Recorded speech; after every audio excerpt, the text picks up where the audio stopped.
Watkanuradu and welcome to Onwarihwa'shon TV. I'm Joe Delaronde along with our panel today of Linda Delormier and Chief Mike Bush. We have a lot to talk about today.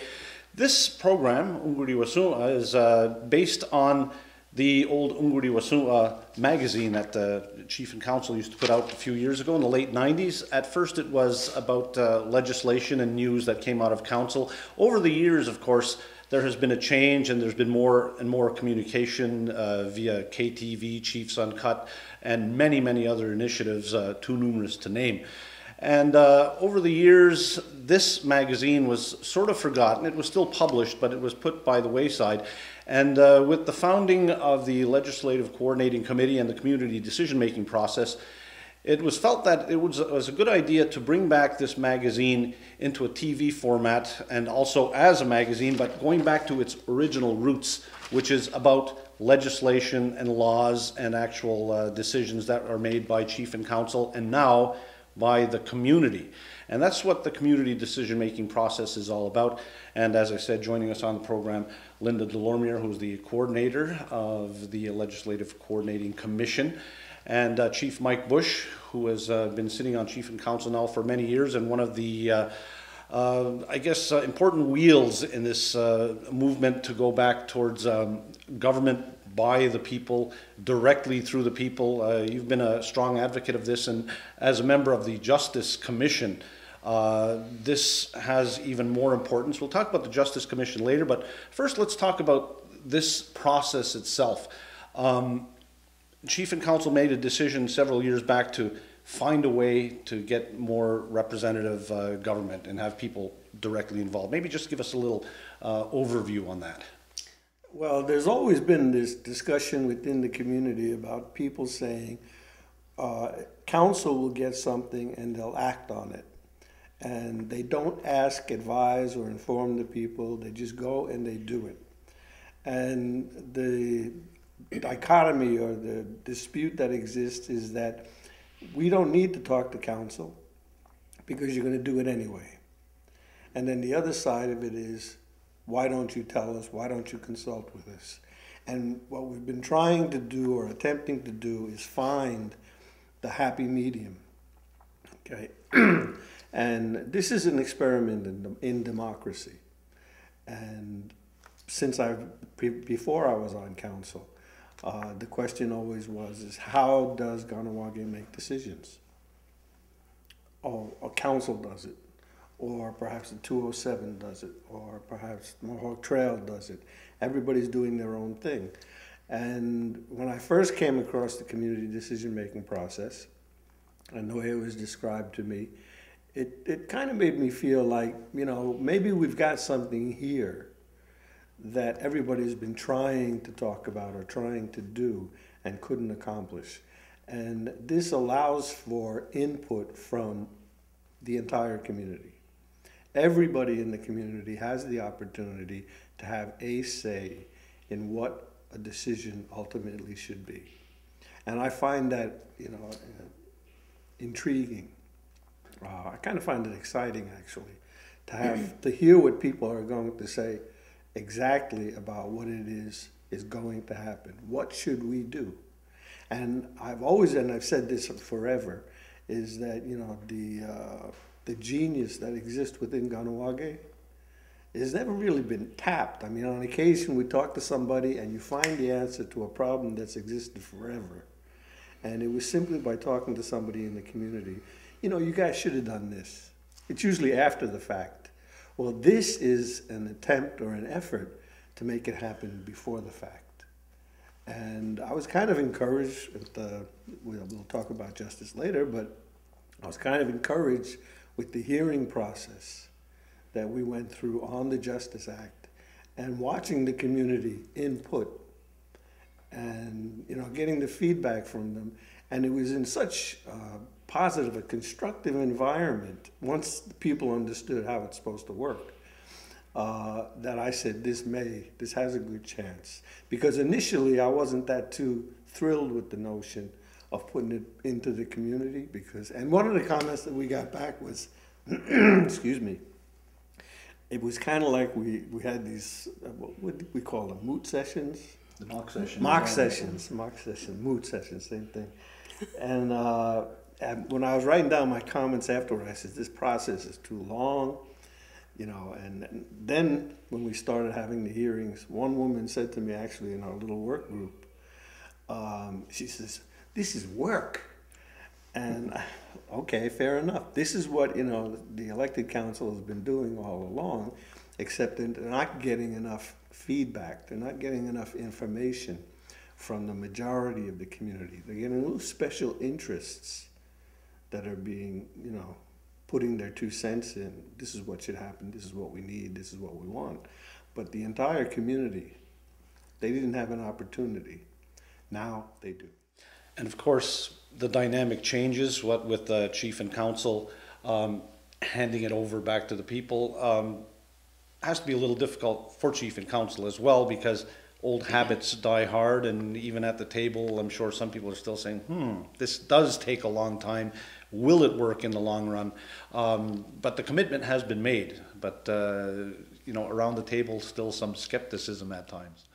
Yeah, occasionally. You don't hear it as much as you used to. But there is still that, you know, that little core group that thinks that, you know, we actually got hired to do this, to make these decisions. Well, there's a difference between making a decision, which is not a problem for some of us, and compare that to making a law that has to suit everybody in the community. And when it comes to making law, which is going to impact or affect everybody in the community, and to some extent people outside the community, it's a better idea to have that kind of input, so that we know that ultimately the law won't have to be changed every 6 months or 6 weeks or 6 years. Well, we've been talking about this now for several years, and last year was the first time that it actually went into operation last September, with the Justice Act going up for, you know, for discussion, and it's actually gone through the first phase.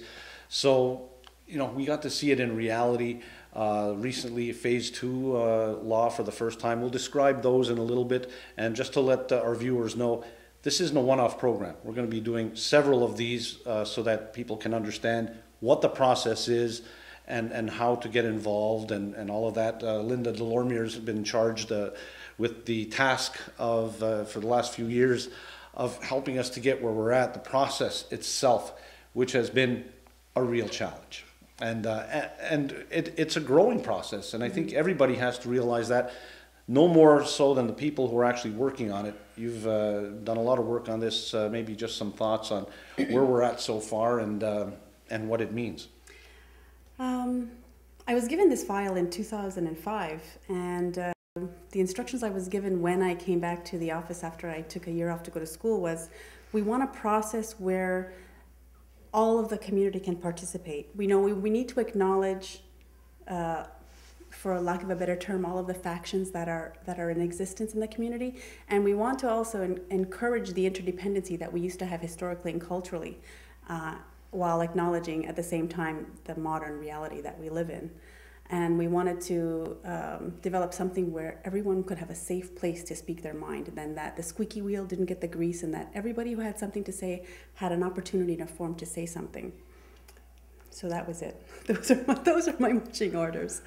And so we put together a process in accordance with the mandate that was given to us, and the mandate basically said to take care of Kahnawak's legislation from inception through to ratification, and develop all of the tools in between. That was in 2005. Today we have a community decision-making process which includes 2 types of laws, a Type 1 law and a Type 2 law. And should I get into that now? I think it's as good a time as any, because you know, we'll give one for instance. The big Justice Act we've been talking about is a Type 1, because this certainly is one of overriding importance. It covers all facets of the community. A Type 2 is something that's a little more specialized, more about regulation. So, and we've recently had one of those. So, yeah, maybe just a description of what's expected of us, and what's expected of the community, what's expected of council. Okay, in a Type 1 law, in the Type 1 process, the community determines the mandate for a law to be amended or enacted. And basically what happens is that anyone in the community can submit a request for legislation, a request for an amendment, and it is our job to take that, do our due diligence to take that through the administrative and operational processes to make sure it gets where it belongs to go, where it goes, and we categorize it. If it's determined that it's a type 1 law, we know that we have to bring that back to the community in order for them to let us know if there's going to be a mandate or not. So we do the research and the historical background and everything that needs to be done in conjunction with all of the consultation and background about the law to the community, so they know what it is that they're meeting about. And then we go to the community and we ask them for a mandate to develop and or amend this law that's been requested. Our first law that fell in this category was the Justice Act, and we did receive a mandate from the community. It was a really interesting process.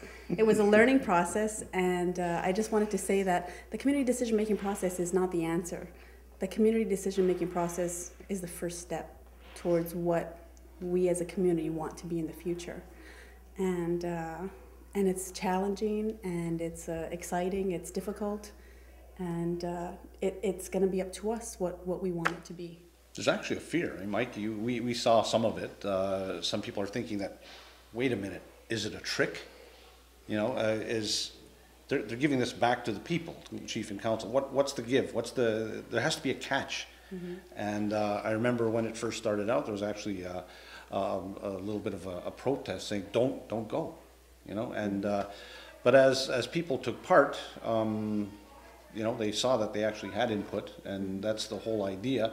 Certainly it's not perfect yet, and one of the things we heard was when it first started in September, there was a pretty good crowd there, 75, 80 people, and as the hearings went on, you know, the numbers dropped. But, you know, the decision-making process as it is, though, seemed to be having an effect, and a positive one. Yeah, and anytime you introduce anything new, people are going to come into it with their own perception of what it is, based on their own experience. And that's basically what we saw. You know, here it was certain groups, individuals, mindsets were that, you know, you've already got this determined, and all you're going to do is take over the Quebec system, and you're going to plant it into Kahnawake. And that's entirely untrue. Okay. What we're really looking for is creating a homegrown system that suits and identifies the needs within the community. And that's where we've been going with it. And in particular, you know, there are some things that are out there. One of the a part of the mandate, we're actually talking about justice now. Part of the mandate is that we do business with the outside governments because we have to have our system recognized. Well, in order to do that, you're going to have something that the outside can recognize. So you're going to see ultimately when this draft is completed and given back to the community, and it goes back into the community decision-making process, people are going to say, this looks like, and this tastes like, and it smells like, just like, you know. Okay, fair enough, but there's a reason for that. And the reason is that if our system is going to be accepted, and there's going to be a reciprocal arrangement between us and Canada and Quebec, perhaps even New York State or Ontario at some point, what comes to mind? Child payments. How are we going to get that respected outside if our court turns around and says that a parent has to pay so much for the welfare of a child? And then that person happens to move out of the territory, how are we going to get it enforced? How are we going to make it work? So there's a reason for it, there's a rationale. But at the same time, we're also developing the restorative justice aspect of the system. And that I have a lot of hope for. And it's beginning to develop fairly well. Yeah, there's so much to talk about in this that it's almost like we're saying, well, we have half an hour now, how much can we squeeze in? And once again, we're planning to do this on a very regular basis over the next little while so that we can speak at length and get these things explained, because it's so hard to do them in 3-minute bites and little articles and stuff like that, because Yeah. there's so much to talk about. There's the type 1 and the type 2 we mentioned earlier, the type 1 being the big ones like justice. And we're going to get into justice in a bit, because I think that's the cornerstone to everything. If we don't have a justice, if we don't have a Justice Act in Kahnawake, it's almost like the rest of this stuff, well, where are we going to go if there's a dispute, if we have our own system?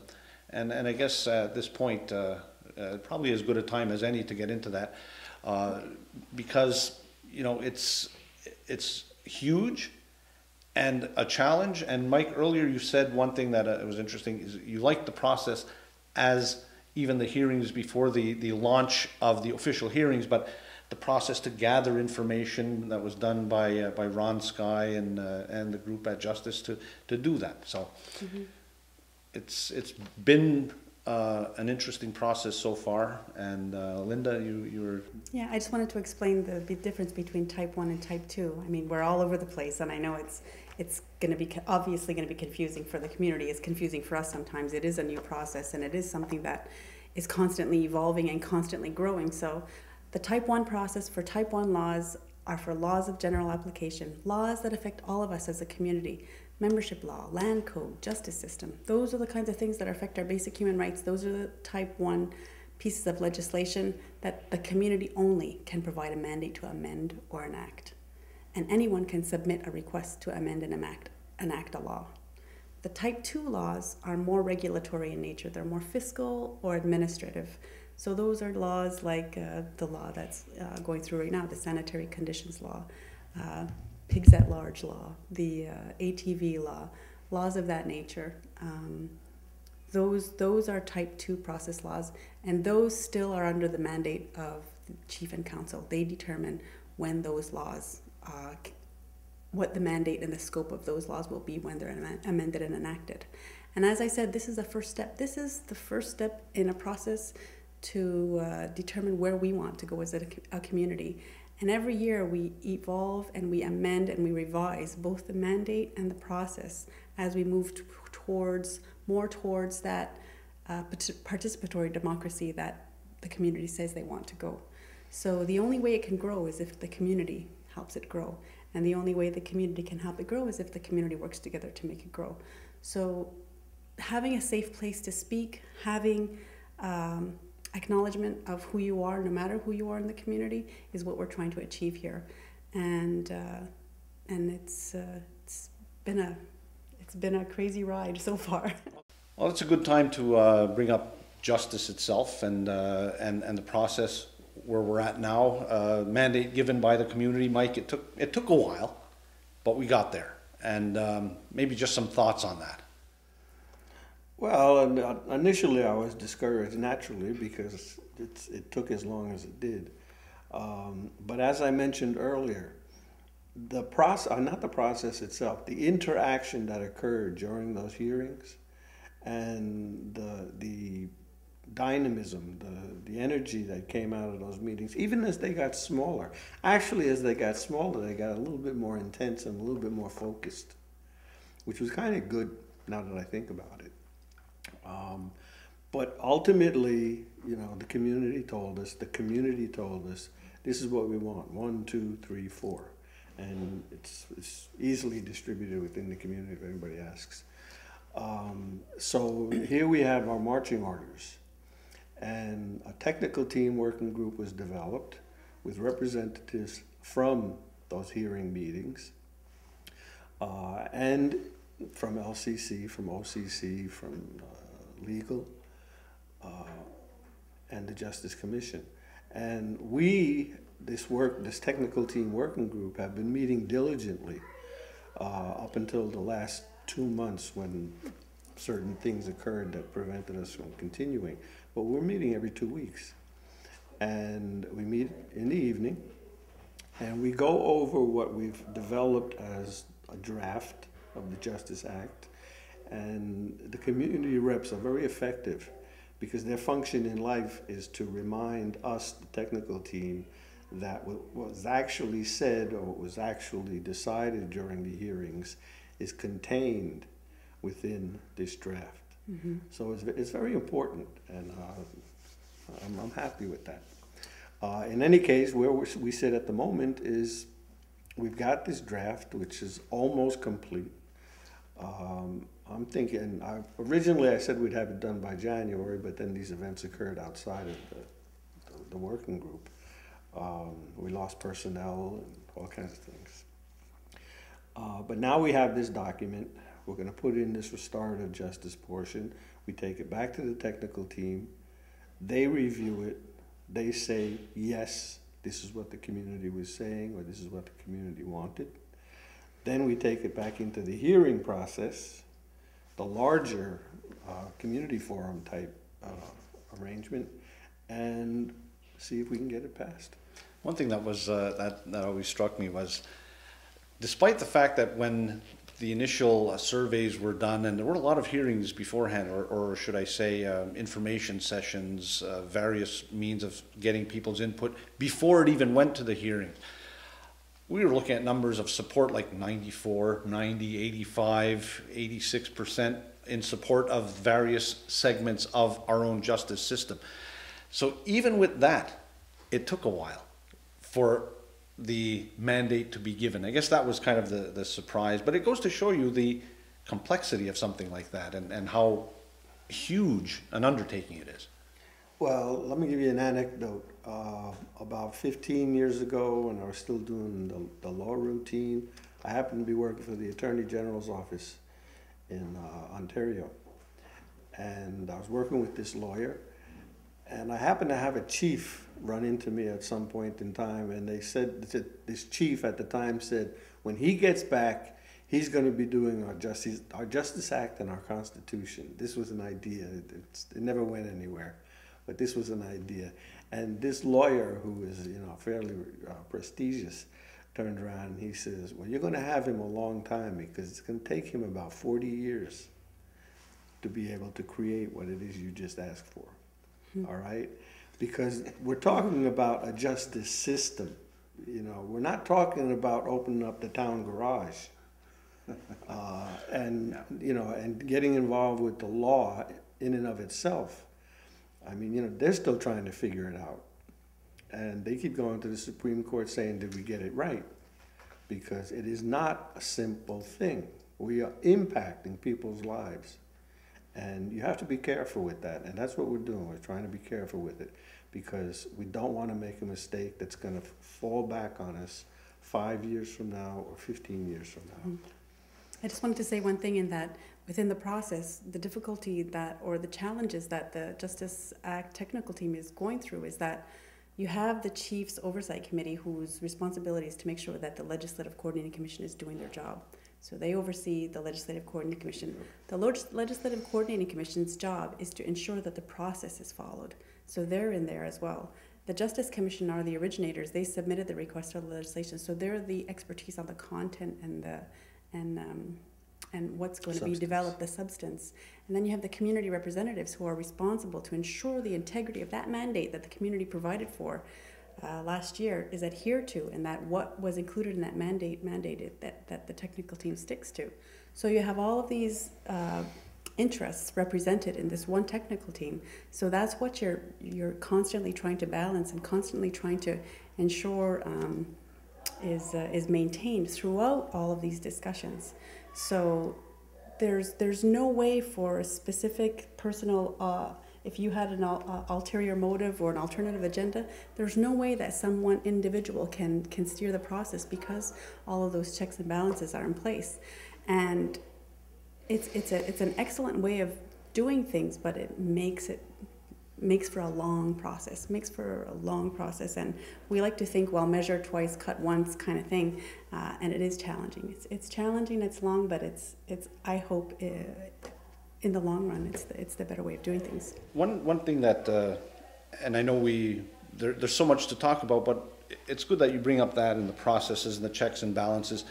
The fact is, right now, the LCC consists of people who are working for the Mohawk Council.